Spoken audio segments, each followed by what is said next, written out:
இப்போ இயற்கையிலே ஒரு மனிதன் முன்னேறணும், வாழணும், பெரிய அளவில் வளரணும் அப்படின்னு விரும்புகிறவங்க எல்லாரும் நீங்கள் மாலை வேளையில் உங்கள் வீட்டு வாசலில் தண்ணி எதிர்த்து கோலம் போட்டு விளக்கை ஏற்றி நீங்களும் விளக்கை ஏற்றி வைத்து தெய்வீக மங்களமான ஒலிகளை எழுப்பலாம், நீங்களும் பாடலாம். ஒரு நடந்து போய் ஒரு கோயிலில் ஒரு தீபத்தை போட்டுட்டு கொஞ்ச நேரம் உட்காந்துட்டு வரலாம். காலையில் அதிகாலையில் எழுந்து குளித்து நீராடி வாழ்க்கையில் முன்னேறணும், பணக்காரன் ஆகணும், அடுத்த கட்ட நிலைக்கு போகணும் அப்படிங்கிறவங்க இந்த விடியற்கால வேலை தான் சுக்கிரனுடைய வேலை. இந்த வேலையில் நீங்கள் உங்கள் வீடு, உங்கள் மனம், உள்ளம் எல்லாத்தையும் பிரகாசமாக வச்சுக்கிட்டீங்கன்னா அப்புறம் என்ன, வாழ்க்கையில் ஏழ்மை, தரித்திரத்தை, வறுமையை விரட்ட முடியும். இதுதான் விதியை மதியால் வெல்லக்கூடியது. வாழ்க்கையில் கிரகங்களினால் நமக்கு கிடைக்க முடியாமல் போகக்கூடிய விஷயங்களை நாம் நம்ம வீட்டில் பயன்படுத்திக்கலாம். அதே போல் நம்மளுடைய முகமும் நவக்கிரகங்களை கொடுக்கும். நல்ல முகத்தை பளிச்சுன்னு வச்சுக்கணும், நல்ல சோப்பு போட்டு நல்ல தலையெல்லாம் வாரி சீவி நல்ல துணிமணியை உடுத்தி லட்சணமாக இருந்தால் நமக்கு லக்ஷ்மி கடாட்சம் கிடைக்கும். தலைவாசல் எப்படி இருக்கணும், நல்ல கதவெல்லாம் பளிச்சுன்னு இருக்கணும். வாசலுக்கு முன்னும் பின்னும் அமங்கலமான பொருள்கள் இருக்கக்கூடாது. செருப்பு என்பது சனீஸ்வர பகவான். விளக்குமாறு, செருப்பு, அழுக்கு, பிசுபிசுப்பு இதெல்லாம் சனினா தடை. அப்போது உங்களை செல்வம் செல்வாக்குள்ளவராக மாற்றாமல் தடுப்பது எது?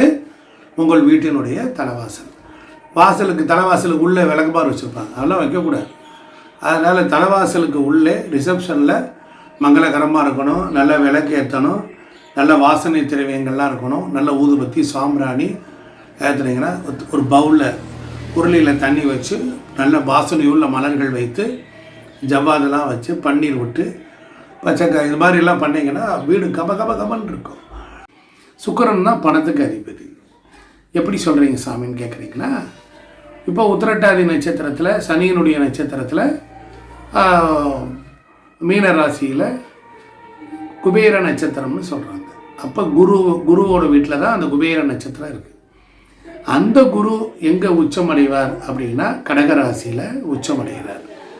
கடகராசியில் உச்சம் அடைகின்ற பொழுது அது சந்திரனுடைய வீடு.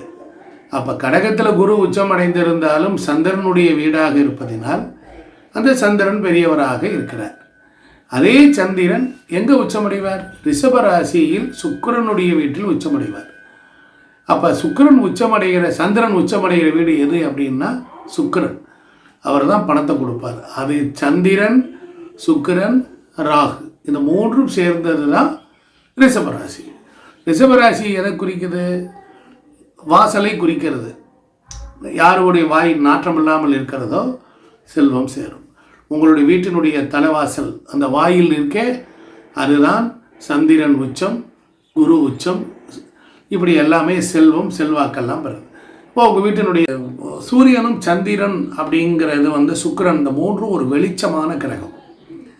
அப்போ பகலுக்கு அதிபதி சூரியன், இரவுக்கு அதிபதி சந்திரன், அதிகாலைக்கு அதிபதி சுக்கிரன். அதனால தான் விடியல் காலை வேலையை சுக்கிரனுக்குரியது. திருமணம் ஆகலை அப்படின்னா அதிகாலையில் பிரம்ம முகூர்த்தத்தில் எழுந்து வீட்டில் விளக்கு போட்டு சாமியை கும்பிட்டு வந்தால் ரொம்ப சிறப்பாக இருக்கும். வீடு வாசல்களை பளிச்சுன்னு வச்சுக்கிட்டிங்கன்னா.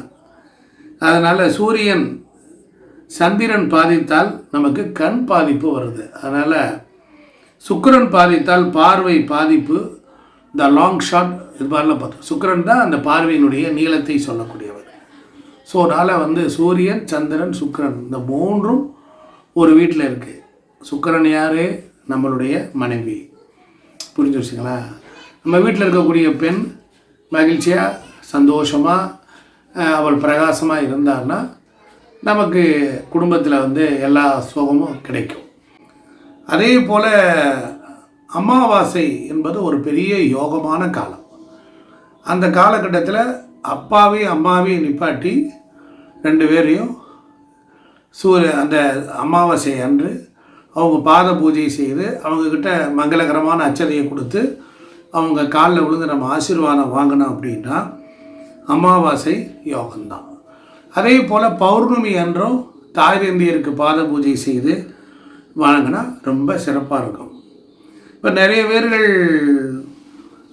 வீட்டை விட்டு வெளியில் கிளம்புறாங்க, வெளியூரில் போய் தங்கி வாழ போகிறாங்க அப்படின்னா அப்பா அம்மாவுடைய பாதத்தை வரைந்து வைத்துக்கொண்டு அதை நாம் தெய்வமாக வணங்கலாம். அவளை ஒரு பேப்பரில் போர்டு அட்டையில் அம்மாவோட கால் பாதத்தை வரைந்து கொள்ளலாம். அம்மாவோட பாதத்தை ஒரு ஃபோட்டோ எடுத்துக்கலாம். 2 பாதத்தையும் அப்பாவோட எடுத்து 2ஐயும் சேர்த்து வைத்து பிரேம் போட்டு நாம் வணங்கலாம். ஃபோட்டோ வணங்குறத விட அவங்களுடைய பாதங்களுக்கு அவ்வளவு பவர் ஜாஸ்தி. நமக வணக்கம். பொதுவாக இன்றைக்கி ஒரு வீடுகளில் நமக்கு என்னென்ன பிரச்சனைகள்லாம் வருது அப்படிங்கிறத நம்ம தெரிஞ்சுக்க போகிறோம். அதாவது ஒரு வீட்டில் சூரியன் அப்படிங்கிற ஒரு கிரகம் பாதித்த வீட்டில், சூரியன் நமக்கு தந்தையை குறிக்கக்கூடியது. அந்த சூரியன் ஒரு வீட்டில் பாதிக்கிறார் அப்படின்னா அந்த வீட்டில் கடிகாரம் ஓடாது. கடிகாரம் வீட்டில் வால் கிளாக் அது மாட்டிருப்போம். அது அடிக்கடி ஸ்டக்காகி நிற்கும். அப்போ அப்பாவுக்கு உடல்நல குறைபாடுகளாக இருக்கும். அப்படி இல்லை என்றால் அரசாங்கம் வேலைகள், அரசாங்க உதவி, கல்வி, நம்முடைய கௌரவ அந்தஸ்து, ஒரு மதிப்பு மரியாதை, இந்த மாதிரி விஷயங்கள் அது பாதிப்பை காட்டுறது தான் வீட்டில் கடிகாரம் ஓடாமல் இருக்கிறது. அதே போல் ஜாதகத்தில் புதன் பாதித்து போனாலும் இந்த கடிகாரத்தில் அடிக்கடி பிரச்சனைகள் எல்லாம் வரும். அதே போல் ஒரு வீட்டில் சுக்கிரன் பாதித்திருக்கு அப்படின்னு சொன்னால் அந்த வீட்டில் ஒரு பல்பு எரியாமல் தொங்கிக்கிட்டே இருக்கும். ஒரு பல்பு எரியாமல் தொங்கிட்டு மாற்ற மாட்டாமல் அப்படியே கிடப்போம். அப்போ எரியாத பல்பு இருக்கும். அந்த வீட்டில் வசதி வாய்ப்புகளை அனுபவிக்கிறது, சுகபோகமாக இருக்கிறதுல ஒரு சின்ன பாதிப்புகள் வரும். ஒரு கிரகம் தன்னுடைய இயல்பான நிலையில் இருக்குன்னு பார்க்கணும்.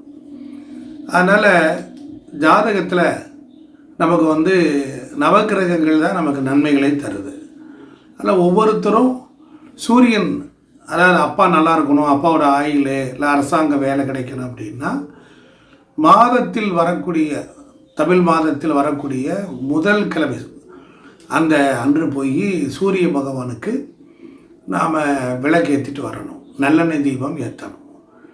அதே போல் ஜாதகத்தில் சுக்கிரன் நீச்சமாக இருக்கிறார் அப்படின்னா நாம் ஒரு மாதத்துக்கு ஒரு முறையாவது மகாலட்சுமி கோயிலுக்கு போகணும்.